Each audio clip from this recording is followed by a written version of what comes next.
Ada kabar gembira nih buat kalian yang nungguin vaksin Nusantara kapan bisa digunakan.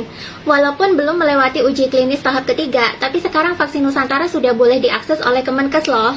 Menurut update berita dari media Pikiran Rakyat, warga negara Indonesia yang berminat menggunakan vaksin Nusantara sudah bisa mengaksesnya.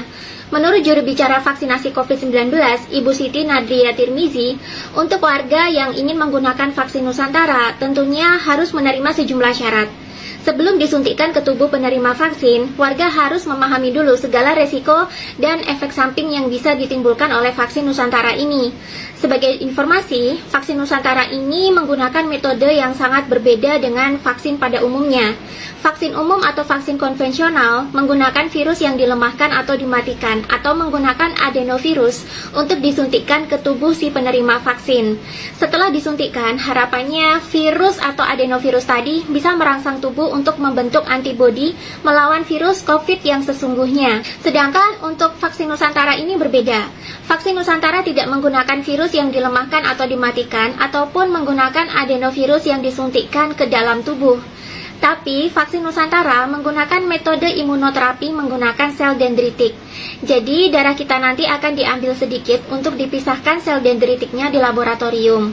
Setelah itu sel dendritik ini dikenalkan dengan virus COVID di sebuah wadah khusus. Sel dendritik yang sudah menyimpan memori tentang karakteristik virus COVID yang harus dilawan ini, kemudian disuntikkan kembali ke dalam tubuh. Sel dendritik ini nantinya akan mengajari sel-sel dendritik lainnya dan merangsang antibodi dan daya proteksi terhadap virus COVID yang memasuki tubuh. Metode imunoterapi menggunakan sel dendritik ini awalnya digunakan untuk terapi pengobatan kanker. Namun dengan teknologi yang diriset oleh Dr. Terawan yang bekerja sama dengan perusahaan biomedis Amerika Serikat Aivita, terapi sel dendritik ini akhirnya bisa digunakan untuk melawan virus COVID-19. Meskipun sempat menuai kontroversi karena BPOM menolak uji klinis vaksin Nusantara, nyatanya beberapa orang penting di Indonesia justru melakukan suntik vaksin Nusantara loh, ketimbang memilih vaksin-vaksin lain. Beberapa orang yang memilih vaksin Nusantara, diantaranya ada Ibu Siti Fadila Supari, mantan Menkes era Presiden SBY, Kepala Staf Kepresidenan Jenderal Muldoko, Anang Hermansyah dan Ashanti, beberapa relawan yang dikomandani Dahlan Iskan, dan anggota DPR Adian Napitupulu. Dan dari orang-orang yang disuntik ini tidak menunjukkan adanya kipi berat dan merasa lebih sehat setelah divaksin. Dan tentu saja vaksin Nusantara ini aman bagi orang dengan komorbid. Meskipun demikian, belum ada kejelasan dari pemerintah di mana kita bisa mengakses vaksin Nusantara ini.